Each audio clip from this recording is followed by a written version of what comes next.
The backstory of my guest parallels that of many men and women serving time in prison and those committing the senseless crimes we hear about in the news. Raymond Mowla's journey is a wonderful reminder that no one is beyond the reach of God's love and redemption. Raymond, welcome. Thanks for having me. Oh, what a story. Let us start at the very beginning. Middle child in a home in Mississauga, a Muslim home. Yes. Parents are Muslims. Yes. And you say it was a conflicted home life. What do you mean by that? Well, my parents weren't devout Muslims. It was mostly a tradition that was just passed down and they wanted to adhere to for those reasons. So although we had religious ceremony, they weren't practicing fully Islam. And because of that, there were many things that transpired in my home, just with the way that they disciplined us and their approach to that made it difficult to be able to voice, things that were going on inside of me, and feeling that safety and that comfort to be able to do that. Now, God to you was Allah. That's right. And you did, at a very early age, put two big questions out there. That's right.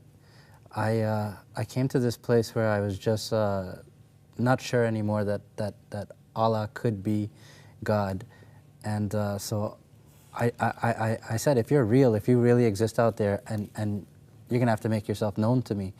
I don't know how else I'm gonna find you, because in the midst of all these different religions I heard about and I knew existed, I knew I didn't have the time to study every single one of them and to come to know him on, in that way.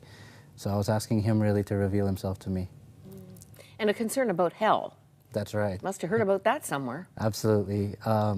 My mom used it actually quite a few times in trying to discipline us in school. As a threat? As a threat, Ooh. And so okay. I definitely was familiar with the existence of this place, but I had no idea what it was about. Today you can identify this seeking as a desire for God's love. That's right. That's right. I look back and I realized that that's what I was really searching for. Now, where we go from here isn't pretty. In fact, you made a decision that one of my siblings made, that if you can't be a shining star excelling at everything, you'll be the troublemaker. That's right. You'll gain distinction by negative activity. That's right. You did pretty well. Expelled from grade 10.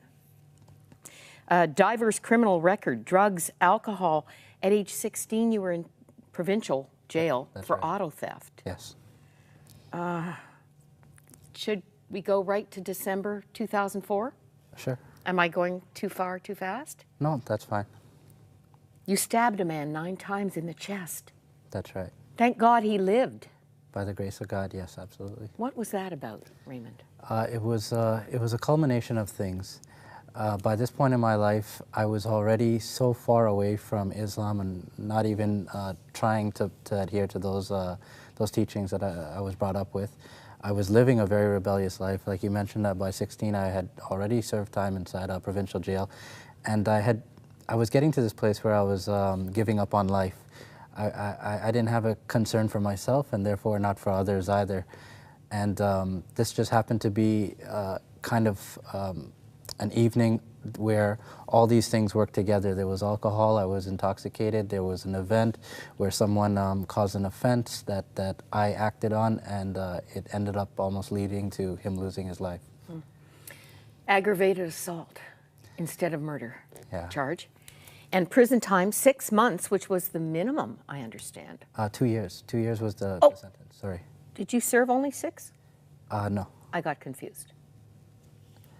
You did 2 years. 2 years was the sentence. To make it a federal sentence, it's the minimum for a federal sentence. Okay. But after just over a year, that's when I got paroled. Some unusual things happened here.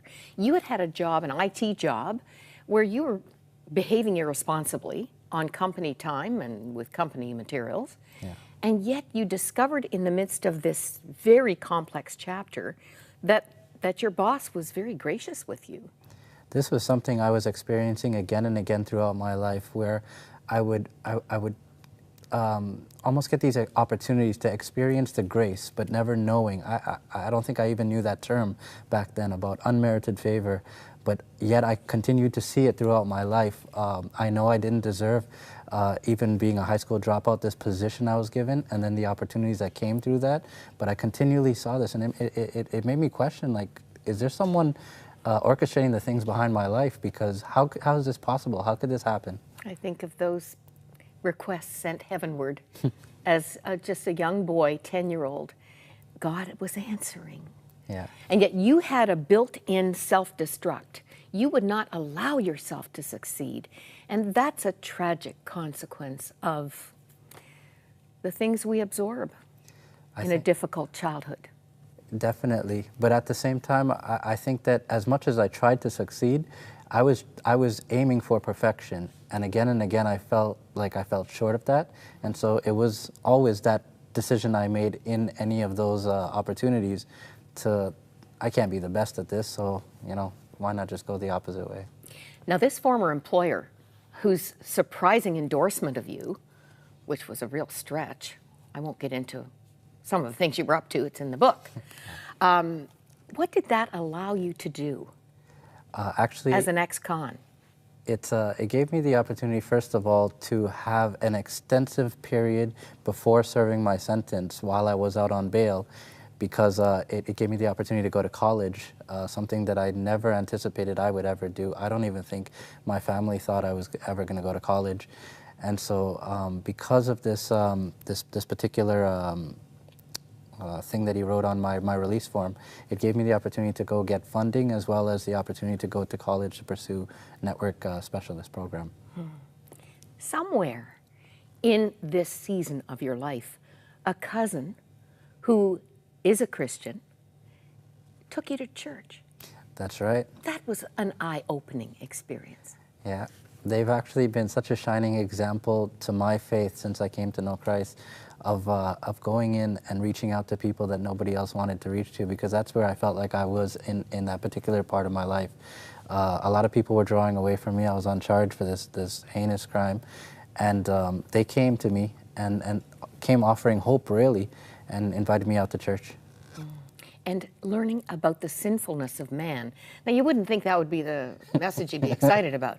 You truly were excited to learn this. I had never heard a teaching like this before of original sin, and it just began to make sense of my worldview for the first time ever.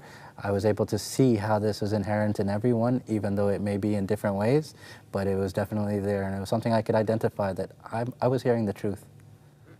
Now, at this point in our storytelling, we move into all the wonderful things that God does in a life.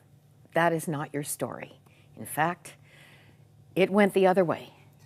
Yeah, I spent the next 7 years after coming out, serving my sentence, believing that that was the pinnacle of the worst I could possibly do. I figured life can only go up from here. What did I need God still for, or at least church still for? And so I decided, you know, I was going to try to do this on my own.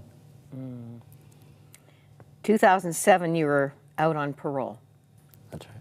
You say, I was a criminal, a drunk, a pothead with anger problems, fears, lusts, and depression. You began to see the whole world as a prison. That's absolutely right. By the time of around 2012, I even got a tattoo put on my back that said, "Stone walls do not make a prison, nor do iron bars make a cage." And I guess it was very, it spoke to how I felt inside. It described the inner turmoil within me, because I thought that getting out of prison, and I think that's what a lot of inmates thought, that once you get out of prison, you were free. And here 7 years had gone by, and I realized I was never more any more free than I was when I was incarcerated. God doesn't waste anything, and He never stopped working in your life. And when we come back, it's going to get darker before it gets bright. An amazing story.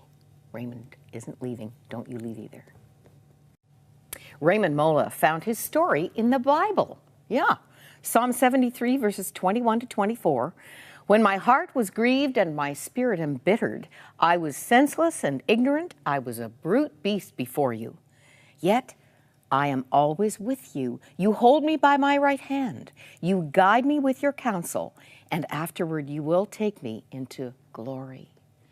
Raymond, we're ready for the glory part, but it doesn't go directly there. At the end of your rope, no hope, your solution was murder. You were looking for a gun. That's right. I had gotten attacked. I was a man at the end of his rope, and I really just, there was nothing left in me that cared about my own life or the life of others. How did God redeem it? It was, he began to speak to me because although throughout my life I had recognized my own sinful nature, it was like I always held other people on a pedestal. I always thought that people weren't as bad as me. But it was for the first time I was starting to really recognize and identify that this original sin does really apply to other people as well. Mm. You had come into this new life, and your book is called Broken-Hearted Joy. The focus is coming to the end of yourself. That's right. And all that confusion. We have a visual here of the before and after. We have you as a released prisoner, I believe, and a photo at your baptism in 2013. And I don't know anyone who has been more renewed through the Word of God, washed through the living Word of God and embracing it, because your book turns into a theological treatise at the end. Once you got a hold of it, you are just full of the love and the freedom that came with God's truth. You go into prisons today, and you were telling me that you're not just focusing on those inmates. Tell me who you minister to in those prisons. We actually minister to the families of the inmates, because one of the overlooked areas of ministry I recognized was when I was in prison, people didn't really reach out to my family, although they were trying to reach out to me. They kind of saw me as the person who needed Christ. And so now we're going in, we're ministering to the families. Through that, we're getting the opportunity to meet inmates as well. 34, single, life to the full. And I'm going to let you close our segment. This is the last page of your book, Broken-Hearted Joy. Can you see that? The truth shall set you free. This is Raymond's appeal. Trust Jesus. Raymond, an incredible journey. And you've come out of it just looking whole. God bless you.